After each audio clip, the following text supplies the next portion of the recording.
We just opened up our space in the 4, 5, 6 directions. And we are here today to talk about how to find forgiveness after violence. That's a big topic, and one that seems to be ever increasingly important in this world we live in which people prefer to be violent rather than to step back and listen and consider and reflect before speaking and acting or writing on social media, or getting a gun and killing people you don't even know who have never done anything to you. So, before we begin, if this is your first time here, my name is Gogo Griot. And I like to come on YouTube every week and share a little bit of the wisdom I received from my ancestors and from living for 7 decades plus on this planet Earth, and a whole lot of other things I've learned and jobs I've done, which you can see about and read about below. What's important now is to look at and consider and talk about what does it mean, and how can you forgive someone who has been violent toward you or those you've loved, or even towards your community, your city, or your world, or your country. The inability to do that is why we are in the state we're in now, in which this country is called the United States of America. But believe me, it still has not gathered what that really means.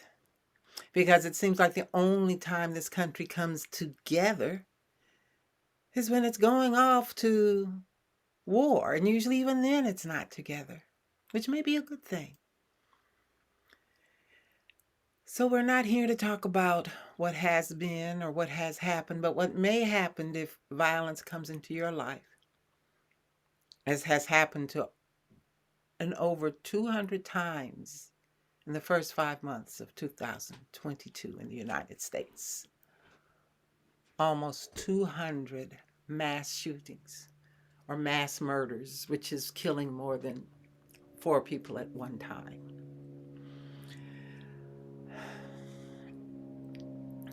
And for those when it happens, forgiveness is the last thing on a person's mind, particularly if you're a mother. As often, too often, children have been victims in these murders. And also, too often, the perpetrators, the murderers themselves, have been barely out of childhood, 18 years old. Yes, in this country and every country, old enough to have a gun, to shoot, to go to war. And when neglected or troubled or imbalanced for whatever reasons in their minds, these 18-year-old young men went and killed people. One, it was because of race. The other one, I don't know. Because you say, what is the reasons for killing children? And actually, what is the reason for killing any human being? Or even sentient beings, other than for food, and even then, in most cases, we can do without that. But that's another level. You have a harm, someone hurts you, and you want to go out and hurt them back. And then someone in their family wants to get back, and that is how it goes on and on and on. What enables you to forgive a person when they've done the most heinous thing to you or your family member? Murder, rape, violence, beating someone up. Now, I'm not saying you go back and kiss them on the cheek or convert them or make them your friend or anything like that. But in your heart, in your mind, you have to first find the compassion in yourself that it was not your fault. Whatever happened to you, whatever violence came upon you, whether you knew the person or not, you were in the wrong place at the wrong time or not, it was your karma or not, it happened. That moment in time, that incident in time happened. It can't be unhappened, but it can be forgiven and it can be forgotten. It can be thrown out the window. Once you acknowledge with your mind and heart, and if you have necessary or need to tell someone about it, or to write about it, or to go to court, whatever it is to acknowledge something happened that hurt you physically, emotionally, mentally, financially. You were a victim of violence. And yes, we can all be victims. We can be the ones who got, as they say, caught with our pants down. We were just going to the bathroom, but we didn't know the door wasn't closed. But in this case, you were living your life, doing nothing to harm this person who came and brought harm to you. Harm being something that does not feel good to you, that does not make you happy, that can endanger your physical being or emotional well-being. We know what violence is. A child knows what violence is because birth is violence. Being pushed through the birth tunnel is the first violent act we have.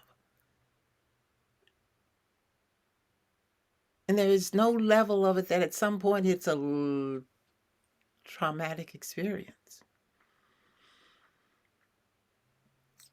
But the violence inflicted upon us by those wanting to hurt us, the worst part of that violence is their energetic intention and thought to cause us harm. And it is that which is the most devastating, and the most harmful, and the most difficult to forgive.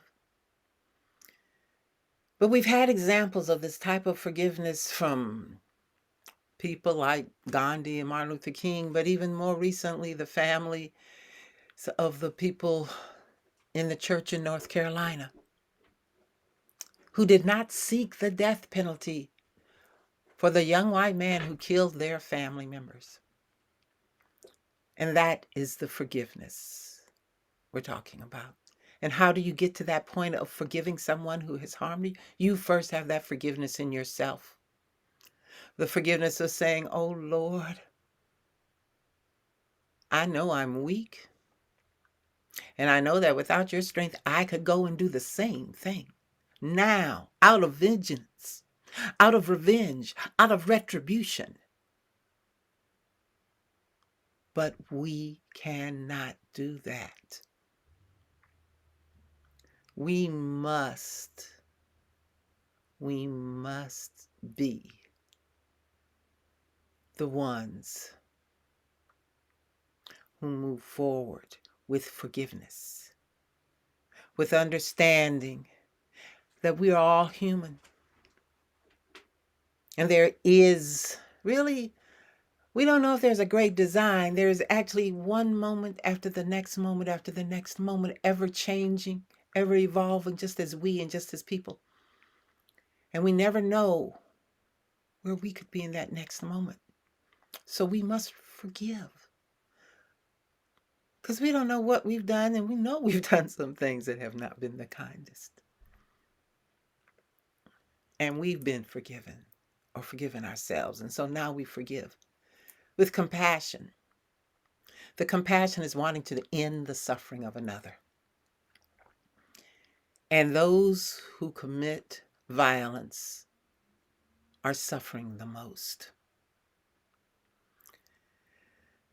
because they do not have within themselves the energy or the space to confront their own inner demons, their own inner energy that is so frustrated and angry and wanting to control and judge everything, instead of being able to understand that this is just one moment and there's another moment, and in that next moment everything can change, and each person is just like you. They were born out of the womb of a woman, and most of those births were actually an act of consensual sex and love between a man and a woman.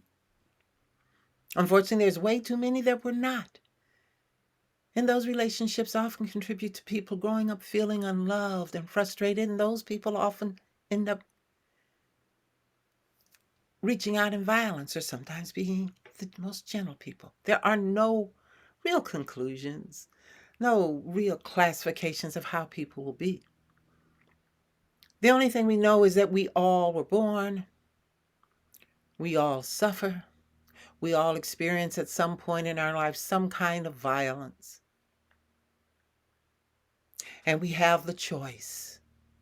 We can forgive. We can have compassion.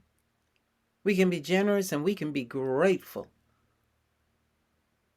for every time we have been spared violence, for every time the violence has been less than it could have been, for every life that has been saved, for every effort to bring about peace and understanding. These are the ways to forgive violence. And it's not easy. No, it is not easy. I mean, if you're a Christian, you know what Jesus said on the cross.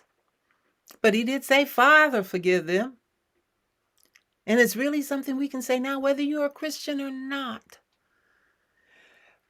Whether you're in Buddhism, it teaches that, we should really love and respect everyone, because if you believe in rebirth, at some point in this great, vast time of existence, your enemy was your mother. In most cases, most mothers are the best lovers of their children.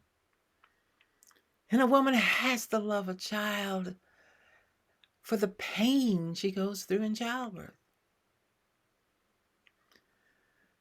So, to sum up, the best way, the only way to find forgiveness for violence is having compassion, first for yourself, then for others. And compassion means wanting to alleviate suffering.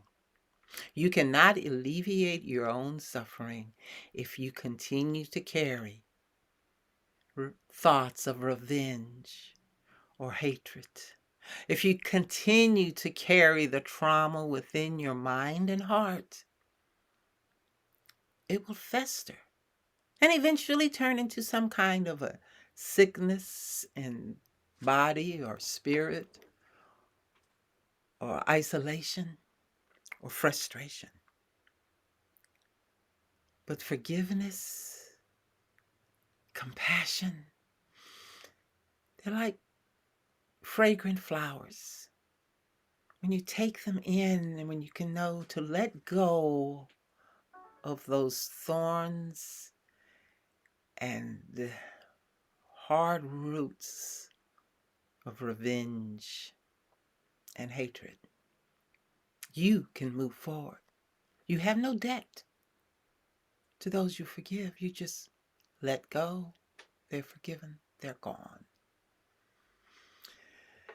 Now, sometimes that can be a great challenge. And if you find that so, just contact GoGo at gogogrio.us. And there's other ways to get in contact below. And please, please subscribe and tell others to subscribe. I'm here every week. I also do the practices live at 1:30 Alaska time, 5:30 East Coast time. Thank you for listening. And remember to breathe deeply, smile, and be grateful.